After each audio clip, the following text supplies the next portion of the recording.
हरे कृष्णा। चलिए आज की कहानी शुरू करते हैं। आज की कहानी का शीर्षक है प्रेम की व्यापकता और ये कहानी है संत तुकाराम महाराज जी की। इनकी हमने बहुत सारी कहानियाँ सुनी हैं, तो आज हम एक और कहानी सुनेंगे और इनके बारे में जानेंगे कि ये कितने अच्छे संत थे।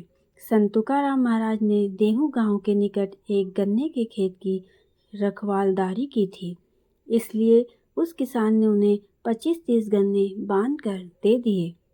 सुतली मतलब रस्सी होता है। रस्सी से बंधे गन्नों को कंधे पर लाद कर घर ले जाते समय मार्ग में खेल रहे बच्चों ने उनसे पूछा, हे तुकाराम, आप इतने गन्ने किसके लिए ले जा रहे हो? वे बोले, बच्चों, आपके लिए ही। बंडू, यह लो तुम्हारा गन्ना।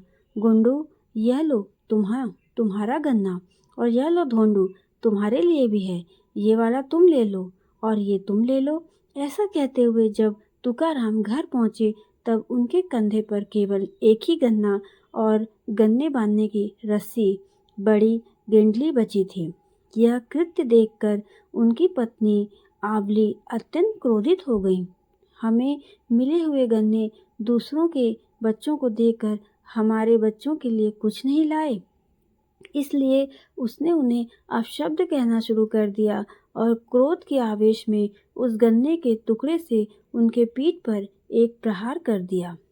ऐसा करने पर गन्ने के 3 टुकड़े हो गए और एक टुकड़ा पत्नी के हाथ में रह गया और 2 टुकड़े भूमि पर गिर पड़े।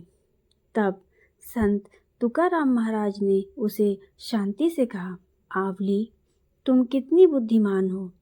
अब तुमने एक जैसा बंटवारा कर दिया। जो टुकड़ा तुम्हारे हाथ में बचा है वह तुम्हारा है और जो नीचे गिर गया है उनमें से एक मेरा है और दूसरा बच्चों का। उनकी यह शांत प्रवृत्ति देखकर पत्नी को अत्यधिक पछतावा हुआ। वो सोचने लगी कि मैंने ये क्या कर दिया। तात्पर्य ये है कि वसुधैव कुटुंबकम ऐसा अनुभव होने से संत तुकाराम महाराज ने अपने और दूसरे के बच्चों में भेदभाव नहीं किया। तो इस कहानी से हमें यही सीख मिलती है कि हमें हमेशा सबके लिए सोचना चाहिए, केवल अपने लिए ही नहीं। तो हमारी कहानी यहीं पर समाप्त होती है और मैं आशा करती हूँ कि आपको ये कहानी अच्छी लगी होगी। अगर आपको ये कहानी अच्छी लगी तो हमारे चैनल को लाइक करें, शेयर करें, सब्सक्राइब करें और कमेंट बॉक्स में भी ज़रूर बताएं कि आगे आप और कौन सी कहानियाँ सुनना चाहते हैं। तब तक के लिए आप सभी का दिल से बहुत बहुत धन्यवाद। हरे कृष्णा, राधे राधे।